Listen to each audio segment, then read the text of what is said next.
Hi, Ockam and Redpanda today announced the world's first zero-trust streaming data platform. This, I think, is incredibly powerful, and I'm very excited to show you a quick demo of how simple it is to set up. Zero trust in your data streaming infrastructure means that your data is end-to-end encrypted as it passes through Redpanda. It is impossible for the brokers or Redpanda Cloud to observe any information that is private to your customers or critical for your business. You have complete control over your data. Ockam adds end-to-end guarantees of data confidentiality, data authenticity, and data integrity to all of the data that's streaming across your enterprise. This makes it simple to enforce data governance and privacy policies at a large scale. But as you can imagine, things like cryptography, key management, mutual authentication, rotation of credentials, trust at a large scale, these can be really hard to implement. And Redpanda Connect with Ockam makes it simple to build trust across your entire data layer in a way that is almost impossible to mess up.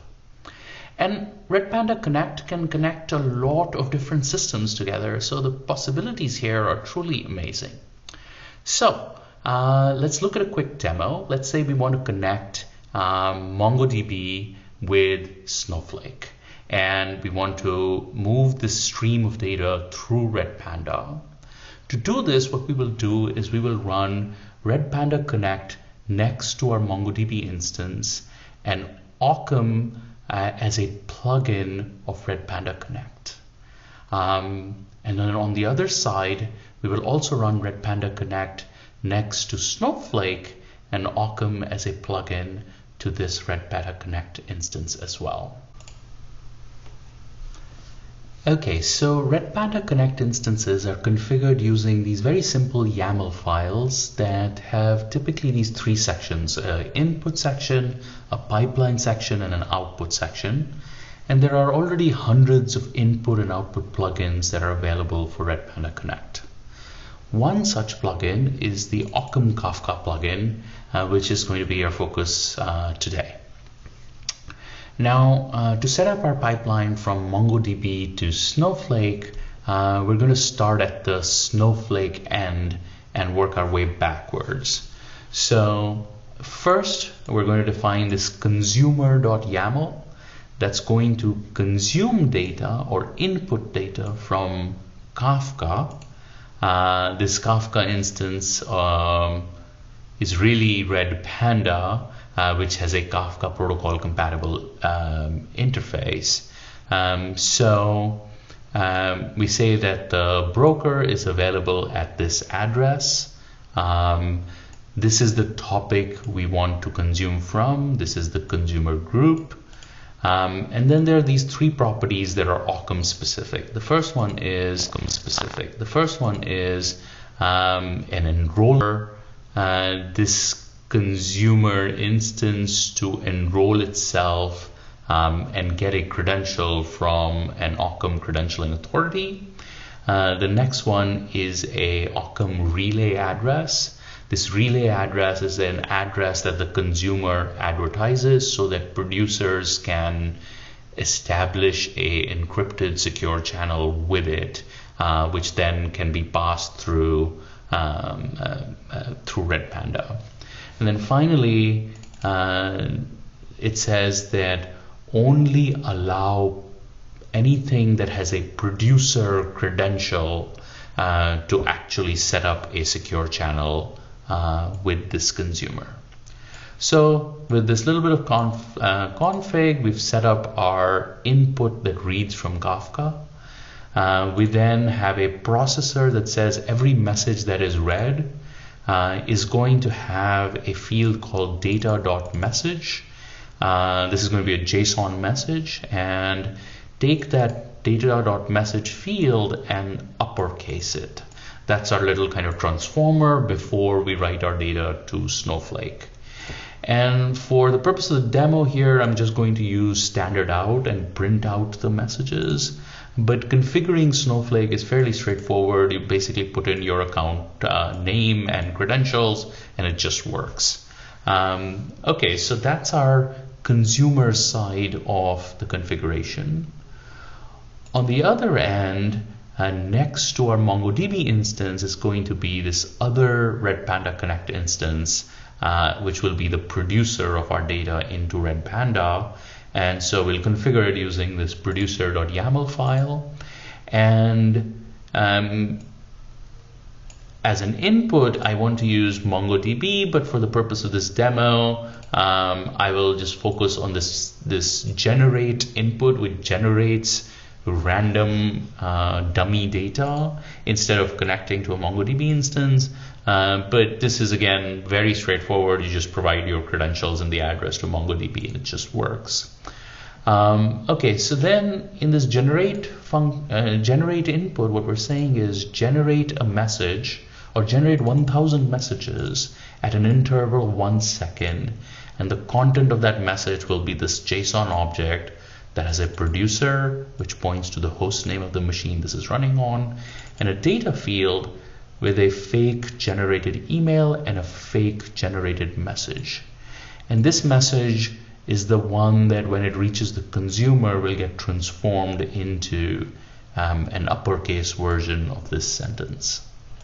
Okay, so that's our input, and our output uses Ockam Kafka output plugin for Redpanda Connect, and it points to where the Redpanda seed broker is. It specifies which topic to write to, and then it takes an enrollment ticket so that it can get a credential and participate in this in the setup of a secure channel. Then it initiates a secure channel using this route to the consumer.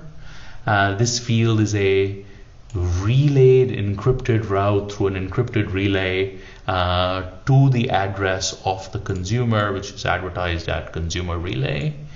And then finally, this producer says, I only want to set up mutually authenticated secure channels with someone who possesses a credential that says they're an authorized consumer. Okay, so that's our setup. We had to set up 3 little sort of Ockam specific fields and some Kafka related data. Now finally, let's see how to run this. To run this, you have to install Redpanda because you might need the tools, or you can have Redpanda in the cloud. Install Ockam, sign up and enroll to get a project. Then generate a ticket for this project. This ticket is an enrollment ticket, which when presented, the credentialing authority of this project will issue back a cryptographic credential that attests the attributes of this particular entity. And in this case, we're saying give it the attribute consumer and give it the permission to create a relay at this address. And this ticket is only valid once and it expires in 10 minutes. Then we use this ticket to start up our consumer Redpanda Connect instance inside Docker. And we specify the tickets in this environment variable, and we specify our configuration file in this mounted volume, and then we run the Docker container. And we'll run this in a second. On the other end, the producers, let's say we want to run many of them because we're consuming in parallel from MongoDB. So we'll run these in a loop. But what we do inside the loop would look very similar to what we were doing to create the consumer. We generate a ticket, and then we run the Redpanda Connect instance with the producer config file and the Ockam enrollment ticket. And that's it. We run this in a loop. So let's go ahead and try it. So over here, I've already set up my Redpanda cluster. I'm going to generate a ticket and then start my consumer. This will take a couple of seconds.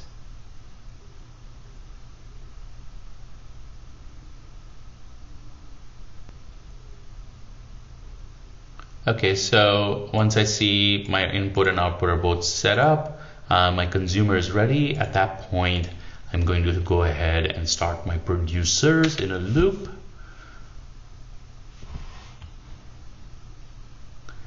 Okay, so we've started to see these generated messages, and you'll notice the messages are coming from different producers, and they have a random email, and over here they have a message that has already been transformed to become capitalized.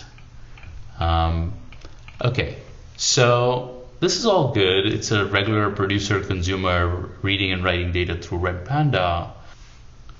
What's special is that if we go to our Redpanda cluster in the Redpanda console and look at our topic where all of this data was being exchanged, and let's click on one of these messages, you'll notice that the message is not parsable by the Redpanda console, and in fact it cannot be read by the broker or anything in the middle because it's end-to-end encrypted. So to very quickly recap, we wrote two very simple config files with like a few YAML fields, and we ran a couple of commands to generate these Redpanda Connect instances, and we were able to create a end-to-end encrypted data stream between MongoDB and Snowflake in my sort of made up nouns here, but you get the idea. So as you can see, this has a lot of very interesting possibilities to create secure, trusted data pipelines, and I'm curious to hear what people will do with this. Thank you.